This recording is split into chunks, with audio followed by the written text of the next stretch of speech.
last week's episode, we went through 80s movies that I feel were very underrated. So thank you for all the feedback on that, and ones that you'd seen and ones that you hadn't seen. So this is a different kind of one, because this is 80s movies that I have in my collection that I've bought that I have not seen. Again, some of these I've wanted to see for a long time, and it's just one of those things that you decide, you know what, I want to watch that movie, and I've been in a real 80s kick, as you probably guessed from all these videos. So I decided to go through my 10 movies that I haven't seen. I haven't seen them from start to finish. One or two of these I've seen bits and pieces of, but I don't remember much about it, one in particular. So we've got 2 honourable mentions. I always seem to have 2 honourable mentions. And the first one, my girlfriend will be happy, is Dirty Dancing. I've obviously know things about this, you know, Nobody Puts Baby in the Corner. Obviously it's, you know, like got iconic music in it as well. But it's just not been something that I've wanted to watch. So it'll probably be something that I'll probably be forced to watch. So thanks, Karen, for that. But obviously this, I got this in Poundland. It has like 2-disc collector's edition. It has Dirty Dancing with Patrick Swayze, deleted scene, alternate scenes, extended scenes, outtakes, trivia track, music videos, commentary, interviews, etc. So it's something that I've not watched. Another one is Blade Runner. I know that there's a sequel to this with Harrison Ford and somebody Gosling, isn't it? Ryan Gosling. But I've always been told how long this movie is. What is it? Oh, well, it's 117 minutes, so it's just under 2 hours. I thought it was a lot longer than that. I know that there is like a 4-disc edition, which is ridiculously long, but it's always been something that's on my radar to watch, and haven't really got around to watching. So maybe one day I'll watch this. Okay, so number 10 is Batteries Not Included. This is from... Why do I always do this? Why don't I get better prepared doing this? 1987. This is from Spielberg. Is it Spielberg? Yeah, executive producers Steven Spielberg and Kathleen Kennedy. Oh, there's probably like a different edition of this or something. I remember bits and pieces of this. I remember my mum really liking this movie. I think because it was on TV a heck of a lot whenever I was growing up. So it is one that I think it's a nice family movie to watch. So it's just one of those ones that obviously there's not going to be any really hard to digest storylines, probably like Blade Runner is. It's just something to put on and just kind of immerse yourself in. So that's number 10.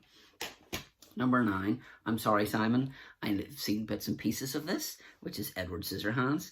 Already people are going, what? You've never seen Edward Scissorhands? And this is the kind of reaction that I want to get, is that if you're watching this and you're either thinking to yourself or saying to yourself, what? Simon probably has already done. I've seen bits of this, like whenever he's cutting the hedges and stuff with his hands. But that's all I really remember about this. I don't really remember. I think he lives in an attic, from what I remember as well. But again, it's been many, many years since I've seen this movie, and it's time to kind of fix that. I'm Sorry, Simon. I know that this is one of his favourite movies. I did ask some of my friends about, you know, like their favourite 80s movies from 1980 to 1995, and this featured on Simon's list, so it's one that I thought I would include in this. Number 8 is actually a trilogy that I have not watched. I have seen bits of the first one, and I've never seen the second or the third one, which is Rambo. Again, I've tried to keep these kind of popular ones, but there's a couple in here. There's one in here you may not have heard of, and I'll get on to that, which is the next one. Yeah, so Rambo, obviously Sylvester Stallone at the height of his career. Obviously you've got the third one apparently is not the best of the 3 of them. They seem to get longer, because the first one's 89 minutes in, 91 minutes in, 97 minutes. So yeah, I got this like dirt cheap, so I thought, you know what, if I'm in the mood to watch an action movie, I'll stick Rambo on. Just going in though. I wonder if Adrian's in it. It looks very menacing with that rocket launcher in his hands. But yeah, so I'm really looking forward to watching, especially the first one of this, because the second one I know nothing about. The third one I've just heard bad things about, but it's one of those ones I'll probably put on and really like. So that's number 987. Number 6 is Iron Eagle. The only reason I want to watch this is because in Cobra Kai, this is Johnny Lawrence's favorite movie. It looks like a kind of a Top Gun kind of movie. I did not care for Top Gun in the slightest. I thought it was so boring. I thought Tom Cruise was as wooden as this table, and I just did not like it. So hopefully this is better. I know there's like 4 of these, so this is one of the Johnny Lawrence must-watch movies, very much like Over the Top in the last one. So I kind of want to give this a whirl and see what I think of that. So number 5, isn't it? 4, 3. Oh, hold on. 9, 8, 7, 6, 5, 4, 3, 2. Okay, I think I've miscounted here, so I'm going to have to actually crop one of these out. Okay, so we'll go this one here, Weird Science. So this is going to be 9, 8, 7, 6. This is number 5. Wow. Weird Science, obviously, I know of, I've heard of. The guy, John Hughes, who did, like, you know, Home Alone, Breakfast Club, etc., where these 2 nerds, it looks like, create the perfect woman, like a computer-generated fairy godmother. The duo's out of this world creation guides the pair through the pleasures and pitfalls of adolescence with a rock beat supplied by many music, including Oingo Boingo. Wow. Okay, this movie, can you put Oingo Boingo and this woman in the front of it? But anyway, so yeah, I've heard of this movie. I've seen obviously bits wherever she comes out of the room and, you know, like she's standing in the doorway and stuff, and they're like, wow. So I know this movie, but I've never watched it from start to finish. So that is going to be number 5. So we're actually going to take that one there right then. Okay, so number 4 is 48 Hours and another 48 Hours. Eddie Murphy was great back in the day with the likes of Beverly Hills Cop, this probably Coming to America, etc. But this looks very much like a kind of Lethal Weapon, Die Hard kind of thing, you know, a buddy cop where they're kind of paired together, but they probably don't get on with each other, but they end up liking each other and they can't work without each other, I would imagine. So yeah, yeah, so he can't do it without the help of a smooth and dapper Murphy who's serving time for a $500,000 robbery. The unlikely partnership, there we go, trades laughs as often as punches, as both pursue as separate goats. Nolte wants the villains, Murphy wants his money.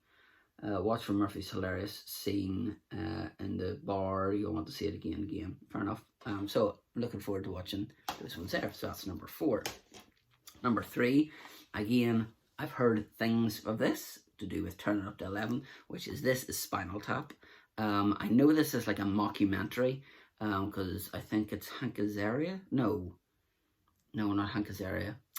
Oh, the guy does Smithers' voice. I suppose I'll look in the back of this. It'll tell me. Harry Shearer? Is that him? Well, anyway, I know that a guy does the Simpsons voices in this as well. So, yeah, it's all written by the people who star in as well. And it was directed by Rob Reiner, who wrote it. Okay, and was starred in it. Okay, so again, I've heard things of this. I've seen little snippets here and there of it. So again, it's just one of those ones that I plan to watch, haven't watched, and now that I have it in my collection, I will watch. So number 2, should I keep that? Yeah, number 2. Karen was a bit disappointed that I haven't seen either of these, which is Romancing the Stone and Jewel of the Nile. Obviously, this is Michael Douglas, Kathleen Turner, and Danny DeVito. Oh, I had no idea that he was in it. This, to me, looks like very much like an Indiana Jones kind of movie, judging by the fact he's got like hanging onto a rope there. And I don't know an awful lot about it, just by the picture of it. Have the adventure of their lives in this hugely successful romantic caper when the sister is kidnapped by thugs searching for a priceless jewel. There we go. In the Colombian jungle, a romance novelist soon finds her own life filled with cliffhangers and danger, All alone, she sets out to rescue her sister and meet up with a handsome fortune seeker, Michael Douglas, who convinces her to beat the bandits to the treasure. Okay, so at the end of this, he's probably going to end up trying to take the jewel from her and then not, and then turn up somewhere and give it to her, I would imagine. So yeah, so that's number 2. Number 1, in fact, I'm going to do a joint number 1 with these two because these are so popular. One of these I know of these movies, and I've seen bits and pieces of these movies, one more than the other. But to be honest with you, they're both as kind of popular as each other, which is the Blues Brothers and the Never Ending Story. Obviously, I know of the Rock dude, and I know of this thing and Sebastian, is it? I don't know. And then the horse drowning in the quicksand, and obviously mainly from the theme tune as well, especially playing in season 3 of Stranger Things. So yeah, that's one that I've never watched from start to finish. One that I've never ever watched, which is the Blues Brothers. Obviously, I know that they did a sequel to this, Blues Brothers 2000. I don't know what year that was in. Oh, year 2000. With Dan Aykroyd and John Goodman, because John Belushi had passed away because he was meant to be Venkman in Ghostbusters, and then obviously that went to Bill Murray because again he had passed away. Obviously, I know that this has a lot of music in it more than anything. They learn the church stopped the support and will sell the place unless the tax on the property is paid within 11 days. They decide to raise the money by putting their blues band back together, staging a big gig. So this looks very much like kind of more rock version of like Wayne's World, whenever they're trying to put on Wayne's World 2, whenever he's trying to put on that concert. So yeah, 1980. Oh, right, okay. Directed by John Landis. Fair enough. So again, this one here is something that I've never watched. And with all these movies, they all seem to be ones that, you know, you can just kind of sit down, tune your mind out, and away you go. So yeah, that's because I knew finally the one that I admit everyone would go like, what was the one that you put to the side? I'm intrigued. So that's why I thought I would put a joint number 1, because it was a real tough call between those two as well, because they've been around, obviously they've been around for so long, you know, 40 odd years for like the Blues Brothers. Isn't that right? 1980, didn't I say? Yeah, 40 years. So, you know, I would have only been 2 whenever it came out, in all fairness. And I've been busy, so I haven't watched it.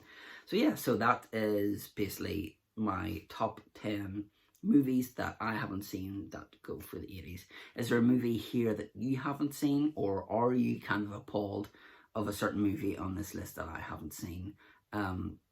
Also, let me know if there's a movie that you've been told to watch from the 80s and you haven't watched, you know, whether it's the likes of a bigger movie, like a Back to the Future, a Die Hard, Lethal Weapon, that kind of thing. Leave a comment down below. Also, at the time of recording this, we're on like 42 subscribers, so hopefully we can get to 50 soon. Once I do, I have a couple of DVDs here to give away. Obviously, it'll be free. I'll post it and everything, so make sure on your social media to like, comment, you know, share this video if you can do. I'll be greatly appreciated.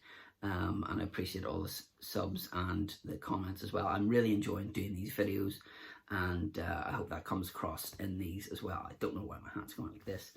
So the next one is going to be my top 7 80 movie trilogies. So obviously we had Rambo and this one here. So these are going to be trilogies that were in my timeline between 1980 and 1995. So we will not be having Star Wars in this, because obviously the first Star Wars came out in 1977, and there was another trilogy, Superman. Obviously there was 4 of them, but the first one came out in like 1978, I believe, so that isn't going to be part of it. And yeah, so I had a lot of fun putting that one together, and then I've got a couple of ideas for doing after that as well. So that's going to conclude this video. I'm sorry that I haven't seen these movies. Hopefully I'll put this right, and then I'll come back at some stage and tell you what I thought of these movies.